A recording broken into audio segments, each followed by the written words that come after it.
couple of weeks ago or so, I'm not really sure when because I kind of film these in advance sometimes, so I don't know when I'll be uploading them versus when I'm talking about. But anyway, I think, but let's just say, roughly a couple of weeks ago, a regular viewer of this channel, BlogDogIt, he has a blog, you should check it out, it's cool, posed a question, and I know it was a good question because I've actually received this question in one format or another before, or heard it expressed by authors, and that is whether using self-publishing to get yourself noticed by a publisher or an agent is a good idea. And most of the time I'd say this does not work. Now, there are exceptions. First of all, one of the things to keep in mind is if you are self-publishing a book and want to later have that book published by a traditional publisher, you are going to have to sell a whole lot of copies of that book for a publisher to be willing to republish it as a traditional published book. And this has happened. There are self-published authors who have done this. They've spent a lot of money in marketing and advertising their work to get it noticed and to get it sold and to find a lot of readers. So if you don't have a big marketing budget, it's going to be really pretty much impossible to do this. The thing to keep in mind is that once a book is published, whether it's self-published or traditionally published, however it's published, it is published. So any other later publications of the book will count as a reprint edition. And in general, reprint editions don't necessarily do as well as a first run. I'm sure you remember when the Harry Potter books came out, not so much the first one because that was when fans discovered it, but as each subsequent book in the series came out, it was a big deal. Bookstores had parties, there was midnight release things, kids would line up in costume, not necessarily kids too, adults as well, and everyone got really excited about it. Now it won't be too long before we are celebrating the 20th anniversary of the first Harry Potter book, The Sorcerer's Stone, or Philosopher's Stone if you're in the UK. And they will probably put out some kind of anniversary edition because they like to milk things as much as they can. But I wouldn't expect the kind of parties you had for the first publications of the Harry Potter books because people have already read the book. You know, I mean, there are a new generation of kids coming up, of course, but it doesn't have that same excitement. I mean, if they want to read the book, they can go out to the bookstore, they can go to the library, they can, borrow it from someone. It's everywhere. So, a republication is not as exciting. There are collectors who will want to buy a copy or, even people who read it when they were younger and now have kids and want to share it with their kids. But of course the excitement has died down because the books have been out there in the world.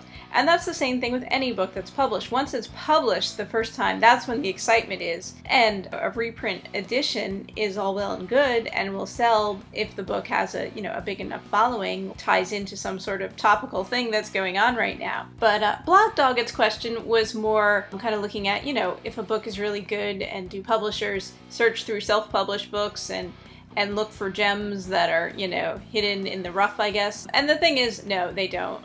Publishers have slush piles. They have all these things that are submitted to them that they must go through and look for gems in. And that's a lot of work. And there's a helicopter flying up. What is going on? It is so loud out there. They don't have time to go through all the self-published books that are out there and try and find some gem in there.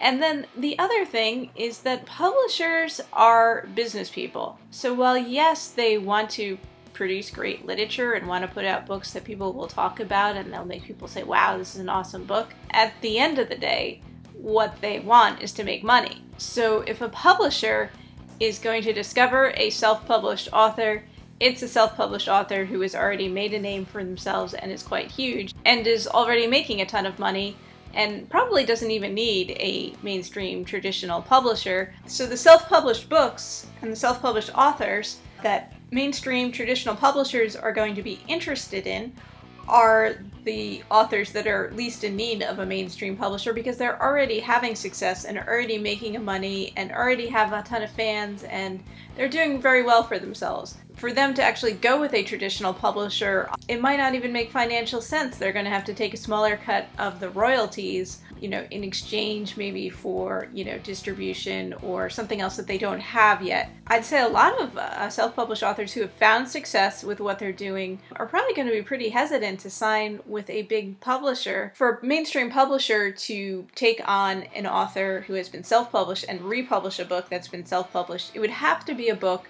that has sold a lot of copies, because a publisher doesn't really like risk. They don't like gambling. They will take chances on debut authors from time to time, but they like sure things. And so if you have published a book, if you've self-published it, and you've sold some copies, but you haven't sold a stunning number of copies, then a publisher is going to look at that and say that, you know, you're a financial risk. It's going to cost more money to publish your book than it's going to make, so they don't want anything to do with it. So publishers like good books and they like literature, but they also like making money, and making money trumps the other things. It is like so noisy here today. There's just some like really loud truck that went by.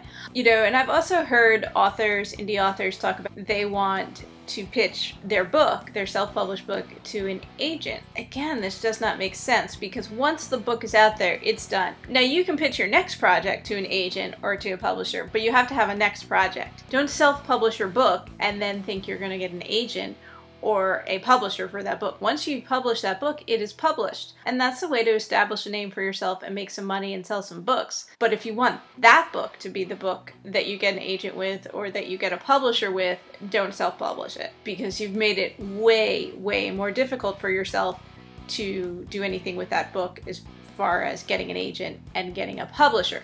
Now, you can self-publish a book and then write another book, another manuscript, and use that as a pitch to get an agent or to get a publisher. But another thing to keep in mind is if you've self-published one book and you haven't done that well with the book in terms of sales, that can hurt you too as far as getting an agent and getting a publisher, because they are going to be looking at that. And it's easy enough for publishers and agents to see your sales figures, the different databases they use, Bowker's and Nielsen and whatnot. And so they can easily see how much you've made. I mean, there's no point lying about, you know, how many books you've sold, because they can see that. I mean, they can't see books that you're hand selling out of the trunk of your car if you've printed them yourselves, but if you're using Kindle or you're using CreateSpace or you're using any of the big publishing houses, if you have an ISBN number, they can see how many books you've sold. And if you haven't sold that many books, it's going to be that much more difficult to get an agent and get a publisher, because that's something they look at. They look at, you know, they want good books, they want well-written books, they want great stories, they want all that, but they also want to make money. And there may have been a time when publishers did not rely as much on authors to do marketing and to bring their fan base to the table. Those aren't the times that we're living in now. And so if you have established yourself and you have a presence online, maybe you even have a pretty good fan base, self-publishing has been pretty successful for you, and you want to make the next step, then you will have success probably in picking up an agent or picking up a publisher. But if you don't have that, if you don't have a really large fan base, a large following online, it's going to be tough to make it as a self-published author without a heavy amount of marketing. Now, you can do a lot of marketing, both paid and free marketing, to help promote your books, but there's a limit to how much you can do. Publishers, mainstream publishers, will spend a lot of money on marketing and advertising. Their biggest titles get the biggest amount of advertising and marketing, and so you can do the same thing for your own books if you have the budget for it. And that will help you sell books, get your books noticed, and that might be a way to, in a really weird roundabout way, buy yourself into publishing. Because with enough marketing dollars and enough advertising, you can probably sell a decent number of books, and that will help you get noticed by an agent or publisher. And when I say get noticed, I still don't think they're gonna, you know, seek you out and find you unless you've had extraordinary success selling your books.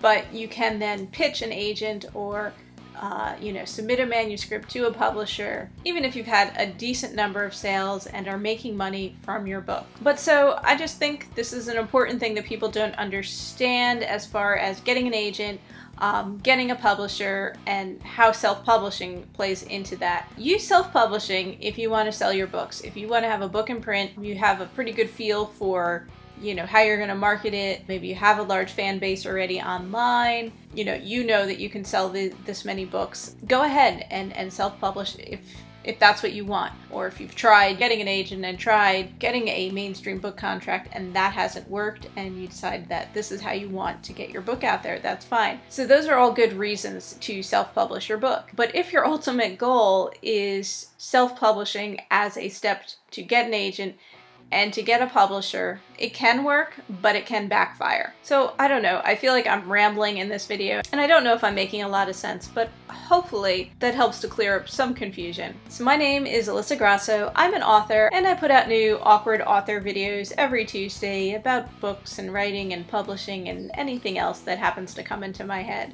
If you like this video, please feel free to give it a thumbs up, share it, subscribe to this channel, or leave a comment below.